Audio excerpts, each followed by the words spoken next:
Hey guys, so for this week, we will be covering the locks for Super Rugby Pacific. Very excited to do this, of course. Again, we have the likes of the Kiwi lads. How are you, man? I'm doing very well, Tim. Locking's not my department, unfortunately. I feel like I don't have all the stats that I want to have for this top five, so I'm probably going to have it very wrong. But we'll chuck some names out there and see if they stick. Hey, that's all. That's all I'm asking for, man. That's all I'm asking for. But again, before we get into this, guys, make sure to click the like button, guys. Subscribe to our channel if you haven't already. Check out the Kiwi lads if you haven't. I'll leave a link in the description below. And yeah, let us know in the comments below who is your top five in terms of locks and who you believe has stood out within this season. Because again, as always, we are talking about this season currently.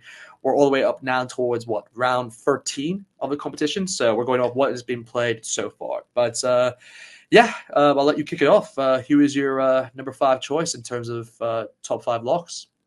Well, for myself at number five, I'm kind of happy with this choice. I'm not 100% sold on it because I'm not sure whether or not this is too low in the top five or whether maybe he should be just outside, but I've gone with Ned Hannigan as my number Ooh, five. okay. Now, I feel like on a struggling Tars side, he has had some very, very strong games, and a couple of those close wins, he's been one of the main reasons that they've been able to get themselves the victory. You know, he scored one try for the Yeah, season. He's beaten a few defenders. He's got a 92% tackling completion with 71 tackles yeah, made so far, so that is pretty handy for a lock. And also, he does normally get a couple of those turnovers in the breakdown, which can be absolutely crucial for the Waratahs in their game. So that is why I've gone with him at number five. I feel like there's a lot of guys that maybe could have taken that five spot from yeah. him, but I just feel like in terms of individual impact on a struggling side, he was worth a mention at number Yeah. five, I feel. No, it's a good shout. I actually like that pick a lot. It's one of those where I think like for this fifth pick, like you said, there's a lot of players you could slot within that fifth pick. I think the other four, it's one of those like where you can kind of move them around. I'd say. Again, Yeah. yeah, we may have different players. You never know. But I think for this fifth one, I've been very clinical here in my choice, but I've gone with Patrick Tupolotto here as my fifth pick. I just think again, it's just one of those situations again where he's been injured for most part of for the first half of the season, and he's only come back into the second half. He's only played, I think, roughly, 5 to 6 games at the moment. But I mean it when I say this. Like every game he's played, he's actually been very good for the Blues, and where he's made an impact. If it's scoring a try or at least getting he's actually had even like a try assist to his name. I mean, he has 2 tries to his name so far this year, but it's one of those like where the level just went up when he kind of came back into the side. And by the way, the Blues have great locks, but it's just one of those where Patrick Bellotto is just a level above. He's just a outstanding lock to have, and definitely someone that will be in the All Blacks conversation. And yeah, I just think he's proven it once again that he definitely has the ability to kind of step up when the kind of occasion matters. And yeah, he's done that for most part of it. And yeah, he's a great leader to have, and just someone that I've kind of enjoyed watching throughout this year. So that's the reason why I've selected him as my number five. But yeah, I guess for my number four though, this is where it gets tricky because, like I said, this is where I believe you can kind of interchange a few players if you want to. But for my number four, I've gone with Tupo Valai as my number four option here, and it's a tough one because when I look at his stats, he's had 1 try to his name, 1 try assist. He's at eight. He's actually his team overall have actually had the highest line-out wins in terms of the Super Rugby. So they've had 88.6% in terms of line-out wins as our overall team. And again, he's a big part of that because he's been playing the majority of the season. So it's tough to even for me to put him in this four position because I think he can kind of interchange with 3 and 4. But yeah, he's just a heck of a player and someone who I think has been very consistent for the Chiefs this year. Again, yeah, he's just a good player for them. He's been very solid in terms of lineout steals as well. I can kind of pick apart a few games where he's made an impact from that standpoint. But again, the Chiefs just haven't had, I guess, the season like in terms of like you were expecting. Because again, I've mentioned this for other players from the Chiefs, where earlier on in the season, they were kind of tipped to be one of the kind of the top two really, but they've been kind of a level just below that. But still, I've had a good season, got a few good wins in there, but also some losses which we were kind of unexpected. So it's one of those where it's just kind of that's kind of the reason why I put him just a bit lower in this list. But overall, as a player, he's been brilliant for the Chiefs. So that's the reason why I've put him in my 4th position. But yeah, for yourself then, who have you selected at number 4? On number 4, believe it or not, I have got Patrick Tuipulotu Oh, as okay, that fourth okay, rank. Now, you might be surprised with that because, yeah, of course, normally we have talked about his handling and that it hasn't been the greatest throughout the season. We love talking about it on the streams and saying, oh, he's dropped it again. But yeah, according to stats, he's only had 3 handling errors in the 7 games that he's played. Now, exactly. I call BS. I think I counted 4 in one game. But off stats, he's doing all right. So we've got to Hey, give him his credit. We've got to give him his yeah, flowers. yeah. He's actually played 7 games throughout the season as well. I do see There it. you go. 186 meters carried. He's had 89% in his tackling completion. He's actually only conceded 3 penalties as well, which compared to some of these other locks is pretty impressive. He scored the 2 tries. Now, quick shout out, of course, to Sam Derry, who I think would have been a lot higher in this list had he not Exactly. been injured as well. He had 3 tries to his name at the time Yeah. that he did pick up his injury. But yeah, Patrick Tuipulotu is my number 4. I like that. I like that. And yeah, no, I actually do like the shot of Sam Derry, by the way, because but yeah, he scored a double in that one game, I believe, against the Rebels. But yeah, he like you said, he's just a bit unfortunate with that injury now. But yeah, I guess for your number 3, who are you selecting there? Because like I said, I think it's very interchangeable who you can select here. So use your number 3 option. Well, number 3, I have got Tupovai Okay, as the there you man go. there. There you So go. pretty Okay. close to yourself in terms of whereabouts I've got him. I feel like the thing that's let him down a little bit is that discipline, the fact that he's conceded 8 penalties throughout the season. He's also had a few handling errors along the way, I believe very similar at about that 8%. His tackling is good, 92% tackle Yeah. completion, and he has been looking really strong for the Chiefs. I think that if he just had a few less penalties against him, he is going to be a really handy option. I actually think that they will probably put him in the AB squad for this year, just to continue from where he was leaving off Yeah. in those recent games. So, he's a decent shout, and I feel like definitely in the top 5 somewhere in the grouping. Yeah, no, I agree. I agree. He's definitely in the conversation, I believe, as well. So yeah, I definitely think that he's in the top 5 conversation because I've also put him at 4, so it's very interchangeable. But yeah, for number 3 here, this is someone who we haven't mentioned yet, but there's a reason why, and I think he's one of those players where I'll be completely honest with you guys, I can't actually remember him playing last year for the Chiefs, but since he's moved to the Blues, he's actually been very good for us, and it's Lachlan McWannell here. He's actually had a very consistent season for the Blues, and again, he's had to do that because with Tupeloto out earlier on, he's had more minutes under his belt, and it's kind of allowed him to kind of step up actually within some of these games, and it's just been very consistent. He's had 1 try to his name.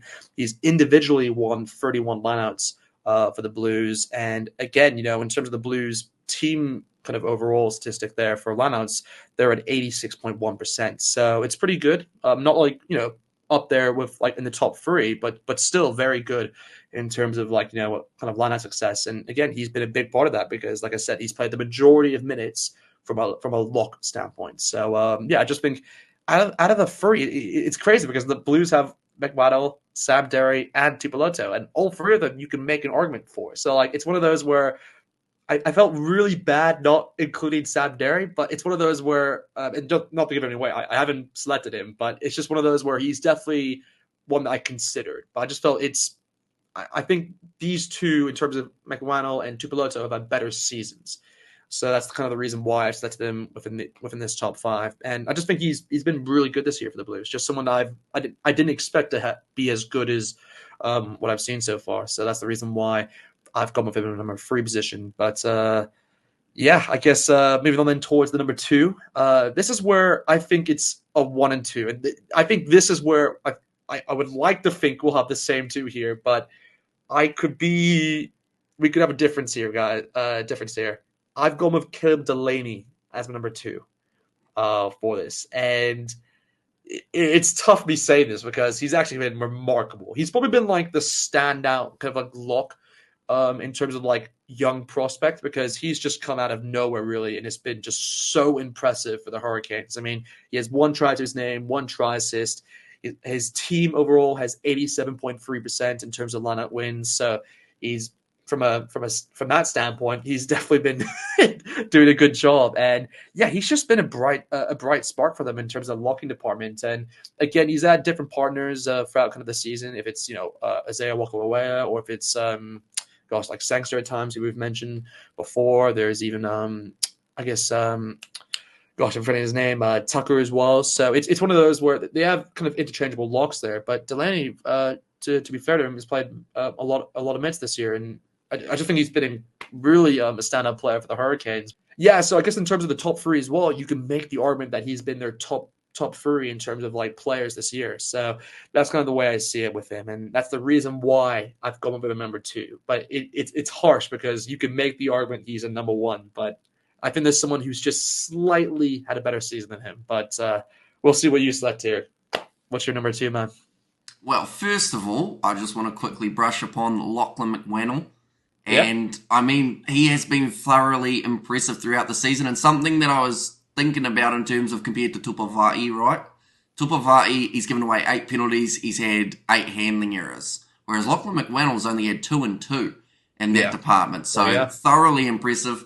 You mentioned he had won 31 lineouts as an individual, but someone had to throw him up there, so I feel like his teammates probably need a little bit of credit. He didn't jump himself like in the under nines. But for me, number two, I don't think we've got the same player, Tim. Because, well, I know we don't, because I don't have Caleb Delaney as my number two. He was one of my honourable mentions. But for myself, at number Really? two, yeah, I haven't just looked at Super Brew and picked the top Wow. 5 point scorers. I've looked at some of the other stats too. Okay. And I have gone with Lukan Salakai Lotto as my number two. Love that. That's a great one. I like that. I like that a lot. And the reason being, that man's just been a bit of a Yeah. workhorse. He's played 8 games and he has averaged 80 Yeah. minutes. Every game that he's played the full 80. He's had 69 carries but only made 80 metres. Now, I don't know about you, but that would frustrate the absolute daylights out of me as a player knowing you're only averaging 1 metre or so per carry, but he's consistent in terms of just trying to push that extra metre or so for his side. He's had some very decent work in the breakdown and also in terms of getting those steals. And I just feel like, oh, in fact, no, I said it the wrong way around. He's actually at 147 metres, Gary. So he's making just there you under go. 2 metres. He's got Even that better. little bit of extra in him. He's beaten 10 defenders. He's been on a side that struggled a little bit throughout the season. He's only given away 1 penalty throughout. Yeah. When you think Yeah. about it, that is... That's incredible. Got to go back to school. 640 minutes that he has played that he's only given away 1 penalty. Now, there's not many players, even backs don't do that. Yeah. So, a very impressive player, Lukan Salakai Lotto, which is why I've put him at number 2. Sorry, Caleb Delaney. He didn't get that spot for me, but did he get number 1, I wonder? Ooh. We'll see. We'll see. But I like the shot, by the way. It's a really good shot because I was looking at a few of the Rebels players in terms of locks because a lot of them have actually been really good this year for them. And again, with Lachlan Sakaholoto, he's made that move to the Rebels, which has been really good for him because he's looked like kind of the player we saw in the past and definitely a player that's going to be in the conversations for a Wallabies call-up again. But yeah, I guess with your number one, who is your number one that you've selected for locks in terms of Super B this year so far? Well, Tim, we've had a few differences throughout our top 5, so I just want to very quickly ask you, Okay. is your player New Zealand or Australia for who is at number 1? My number one is from Australia. So is mine. So I think we're finally on the same page. Yeah, Ryan Smith is my number 1 for Super Rugby Pacific. 40 line-out wins, not individually, got thrown in the air by the teammates. He's made 154 tackles, which when looking through at all the stats that I could find was probably about, I'd say 50 more than any other lock that I could find in the competition. I think the second most was probably Josh Canham, of course, one of those Rebels locks that you were talking about. He's had just under the 100 metres carried. He's averaged 73 minutes in his 11 games, so he has got plenty of minutes under the belt. And the other side of things about that massive tackling stat is the fact that he's tackling at a 94% accuracy That's for incredible. those 154 tackles. He's given away 11 penalties and he's had 11 handling errors, but we can let that slide if it's meant Exactly. that he's been able to do what he's done out on the field, which is also get a lot of line out steals along the way. Yeah, no, I couldn't agree more. I did see those stats, by the way, in terms of like what may go against him, but I think just when you look at the stats, which you've mentioned already, again, he's also had one try to his name. In terms of his team line of success, they're at 85.3%, so they're definitely up there in the conversation for kind of doing well in terms of those lineouts. And he's, like I said, been a big part of that. He's just been a really good player this year that's kind of stood up for them. And again, he's at the age of 27 where I believe he still has the opportunity to kind of represent the Wallabies. I don't think I could be wrong in saying this, but I don't believe he's represented the Wallabies in the past. So this would be a first for him if he was to be called up. So, and I think it's fully deserved. I think Joe Schmidt, to what I've seen, I think he would also be impressed to what we've seen from Ryan Smith this year. And again, the Reds have been a team which have had a bit of an up and down season, but I'd say it's more on the rise. I'd say recently in terms of like the wins they've been able to get, and they're hitting some good form. So I just think, and he's been a big part of that and kind of giving a bit more control to the Reds when it comes towards those set pieces. Because in the past, I can definitely remember a few games where they've kind of lacked in that department. So yeah, he kind of brings a bit more stability in that sense. So yeah, no, Ryan Smith, he's been a great player for the Reds, and yeah, I think deservedly so, the number one lock within Super Rugby so far this season. So yeah,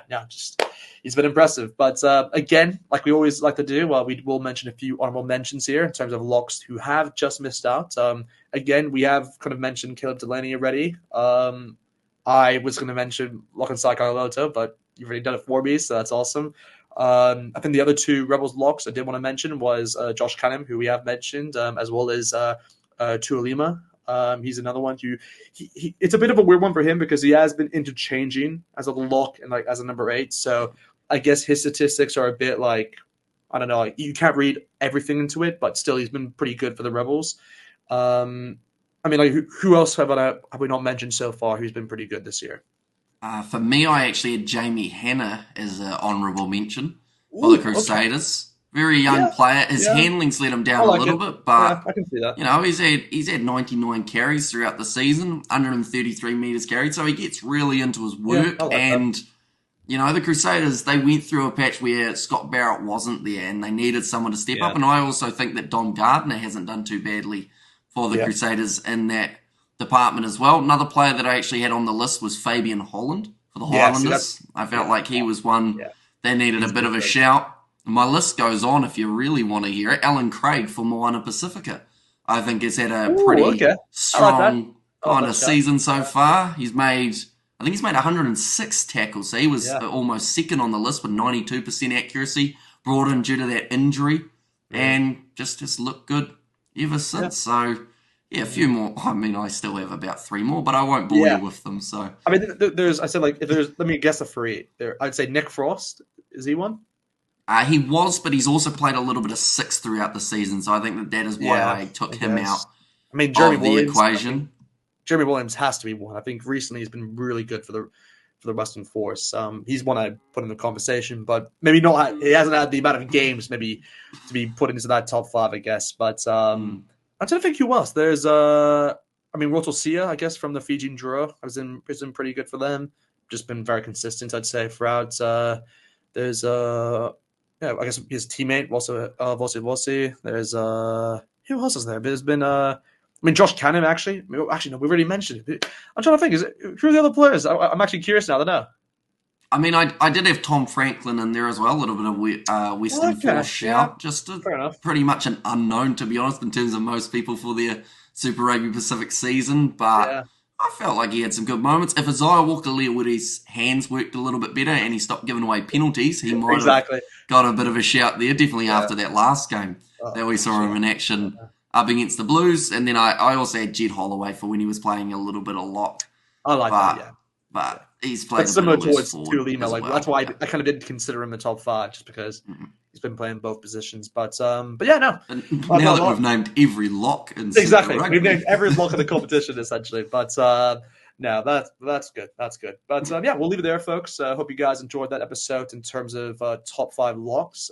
For next week, we'll be covering the likes of the rest of the loose forwards in terms of sixes/sevens. So that'll be Ooh. a tough one because we're kind of going two positions there. But Mm. just an early thing I will say, I think there's been a lot more sevens this year than better sevens this year than sixes. So I don't know. I feel like we could be harsh on the sixes, unfortunately. But well, hey, maybe I'm wrong. Maybe I'm wrong. We'll have to wait and see with next week. But again, just hope you guys enjoyed that video. Make sure to check out the Kiwi Lens. Like I said, I'll leave a link in the description. Give it a like, subscribe to our channel, and yeah, see you guys next time.